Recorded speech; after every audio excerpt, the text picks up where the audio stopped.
ओम नमो भगवते वासुदेवाय। भक्तों, आज हम माघ मास के दूसरे अध्याय का महत्व सुनेंगे। हे भक्तों, माघ मास भगवान श्री कृष्ण को बहुत अधिक प्रिय है।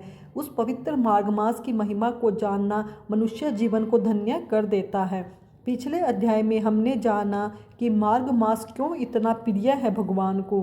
आज दूसरे अध्याय में हम जानेंगे माघ मास में किए गए व्रत, दान और भक्ति का कैसा अद्भुत फल मिलता है और कैसे एक साधारण मनुष्य भी भगवान की कृपा का अधिकारी बन सकता है। तो आइए मन, वाणी और आत्मा को शुद्ध करते हुए माघ मास महात्म का दूसरा अध्याय।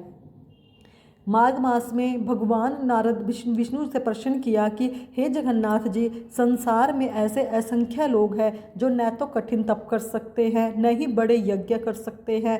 उनके लिए ऐसा कौन सा मार्ग है जिससे कि वह मोक्ष के अधिकारी बन जाएं। भगवान विष्णु मंद मंद मुस्काए और बोले, हे नारद, माघ मास ही वह दिव्य अवसर है जहाँ थोड़ी सी भक्ति ही अनंत गुना फल को देती है।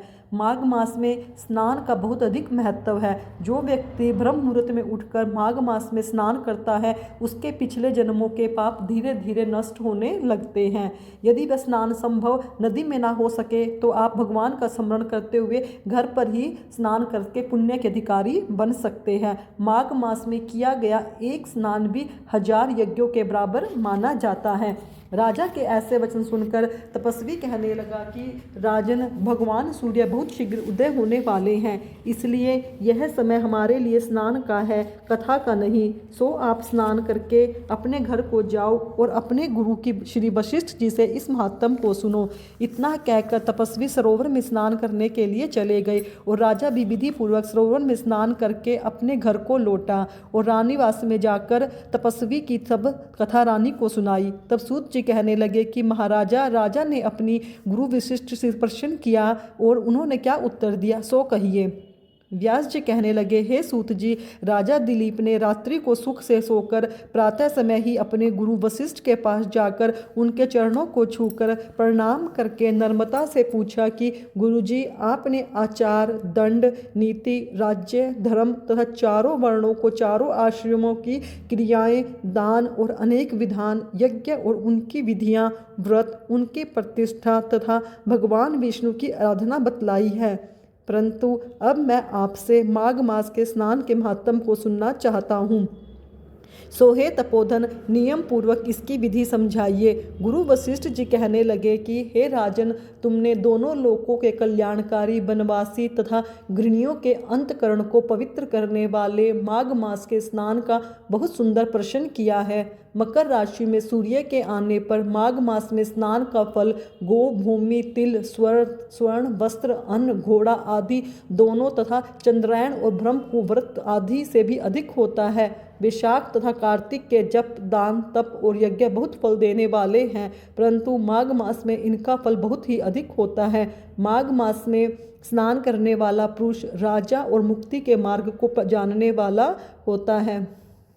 दिव्य दृष्टि वाले महात्माओं ने कहा कि जो मनुष्य माघ मास में सकाम या भगवान के नियमित नियम पूर्वक माघ मास से स्नान करता है, वह अत्यंत फल वाला होता है। उसको शरीर की शुद्धि, प्रीति, ऐश्वर्य तथा चारों प्रकार के फलों की प्राप्ति होती है। अदिति ने 12 वर्ष स्नान किया, इससे तीनों लोकों को उज्जवल करने वाले 12 पुत्र उत्पन्न हुए। माघ मास में स्नान करने से ही रोहिणी, सुभद्रा, अरुंधति दानशील हुई और इंद्राणी के समान रूपवती होकर प्रसिद्ध हुई। जो माघ मास में स्नान करते हैं तथा देवताओं के पूजन में तत्पर रहते हैं, उनको सुंदर स्थान, हाथी और घोड़ों की सवारी तथा दान और द्रव्य प्राप्त होता है और अतिथियों से उनका घर भरा रहता है। उनके घर में सदा वेद ध्वनि होती रहती है। वह मनुष्य धन्य है जो माघ मास में स्नान करते हैं, दान कर देते हैं और व्रत तथा नियमों का पालन करते हैं, और दूसरों के पुण्यशील होने से मनुष्य स्वर्ग से वापिस आ जाता है। परंतु जो मनुष्य माघ मास में स्नान करता है, वह कभी स्वर्ग से वापिस नहीं आता। इससे बढ़कर कोई नियम, तप, दान, पवित्र और पापनाशक नहीं है। भृगु जी ने मणि पर्वत पर विद्याधरों को यह सुनाया था। तब राजा ने कहा कि ब्राह्मण भृगु ऋषि ने कब मणि पर्वत पर विद्याधरों को उपदेश दिया था, सो बतलाइए। तब ऋषि भी कहने लगे कि हे राजन, एक समय 12 वर्ष तक वर्षा न होने के कारण, सब प्रजा क्षीण होने के कारण संसार में बड़ी उद्विग्नता फैल गई। हिमालय और विंध्याचल पर्वत के मध्य का देश निर्जन होने के कारण श्राद्ध, तप तथा स्वाध्याय सब कुछ छूट गए। सारा लोक विपत्तियों में फंस गया और प्रजाहीन हो गया। सारा भूमंडल फल और अन्न से रहित हो गया। तब विंध्याचल से नीचे बहती हुई नदी के सुंदर वृक्षों से आच्छादित अपने आश्रम से निकलकर श्री भृगु ऋषि अपने शिष्यों सहित हिमालय पर्वत पर गए। इस पर्वत की चोटी नीली और नीचे का हिस्सा सुनहरी होने से सारा पर्वत पीताम्बर श्रीहरि के सदृश लगता था। पर्वत के बीच का भाग नीला और बीच बीच में कहीं कहीं सफ़ेद स्फटिक होने से तारों से युक्त आकाश जैसी शोभा को प्राप्त होता था। रात्रि के समय वह पर्वत दीपकों की तरह चमकती हुई दिव्य औषधियों से पूरित किसी महल की शोभा को प्राप्त होता था। यह पर्वत शिखाओं पर बांसुरी बजाते हुए और सुंदर गीत गाती हुई किन्नरियों तथा केले के पत्तों की पताकाओं से अत्यंत शोभा को प्राप्त होता था। यह पर्वत नीलम, पन्ना, पुखराज तथा इसकी चोटी से निकलती हुई रंग बिरंगी किरणों से इंद्रधनुष के समान प्रतीत होता था। स्वर्ण आदि सब धातुओं से चमकते हुए रत्नों के चारों ओर फैली हुई अग्नि ज्वाला के समान शोभायमान था। इसकी कंदराओं में काम पीड़ित विद्याधरी अपने पतियों के साथ आकर रमण करती है। वो गुफाओं में ऐसे ऋषि मुनि जिन्होंने संसार के सब क्लेशों को जीत लिया, रात दिन ब्रह्म का ध्यान करते हैं और कई एक हाथ में रुद्राक्ष की माला लिए हुए शिव की आराधना में लगे हुए हैं। पर्वत के नीचे भागों में जंगली हाथी अपने बच्चों के साथ खेल रहे हैं तथा कस्तूरी वाले रंग बिरंगे मृगों के झुंड इधर उधर भाग रहे हैं। यह पर्वत सदा राजहंस और मोरों से भरा रहता है, इसी कारण इसको हेमकुंड कहते हैं। यहाँ पर सदैव ही देवता, गुहाग और अप्सराएं निवास करते हैं। दीपदान का बहुत अधिक महत्व बताया गया है। दरिद्रता को दूर करता है, रोगों को शांत करता है और ग्रह में सकारात्मकता ऊर्जा को फैलाता है। तुलसी सेवा का भी बहुत अधिक बताया गया है। माघ मास में तुलसी का पूजन मुझे अत्यधिक प्रिय है। यह भगवान विष्णु कहते हैं। भगवान विष्णु को माता कहते हैं कि माता तुलसी को जल अर्पित करके ओम नमो नारायण या हरे कृष्ण का जाप करते रहना चाहिए। उसके घर में कभी भी किसी भी चीज़ की कमी नहीं होगी। अन्नदान, माघ मास में अन्नदान का बहुत अधिक महत्व कहा गया है। हमें माघ मास में कुछ ना कुछ दान अवश्य करना चाहिए।